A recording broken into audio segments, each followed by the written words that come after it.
চাঁদপুরের মেঘনা ধনাগদা সেচ প্রকল্প দেশের দ্বিতীয় বৃহত্তম প্রকল্প।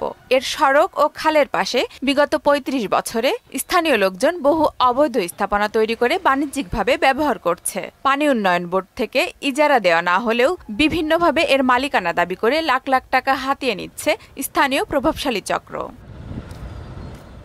সেচখালের ওপরে অনেকেই বসতবাড়ি ও ব্যবসা প্রতিষ্ঠান গড়ে তুলেছেন। পানি উন্নয়ন বোর্ড একাধিকবার এগুলো উচ্ছেদ করলেও রাজনৈতিক চাপে তা সফল হয়নি।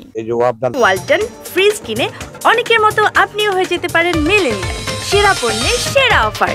সরকার যদি আমাদেরকে একটা লিস্ট দেয় তাহলে ধরেন আমরা সুন্দরভাবে দোকানদারি ব্যবসা করে চলতে পারি। গরিব মানুষ আমরা থাকতে আছি, করে খাইতে আছি, কিন্তু যে না হে আয়া তোমরা উঠে যাও।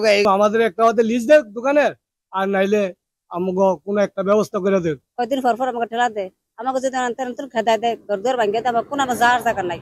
আগামী অর্থবছরের শুরুতে নতুন প্রকল্পের আওতায় উচ্ছেদ কার্যক্রম পরিচালনা করা হবে বলে জানালেন এই কর্মকর্তা। যে সকল অবৈধ স্থাপনা তৈরি হয়েছে সেই অবৈধ দখলের তালিকা আমরা তৈরি করেছি।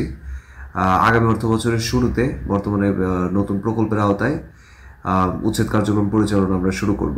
অবৈধ স্থাপনা উচ্ছেদে কর্তৃপক্ষ কার্যকর পদক্ষেপ নেবে এমন প্রত্যাশা সচেতন মহলের। আফরিন পপি, মোহনা সংবাদ।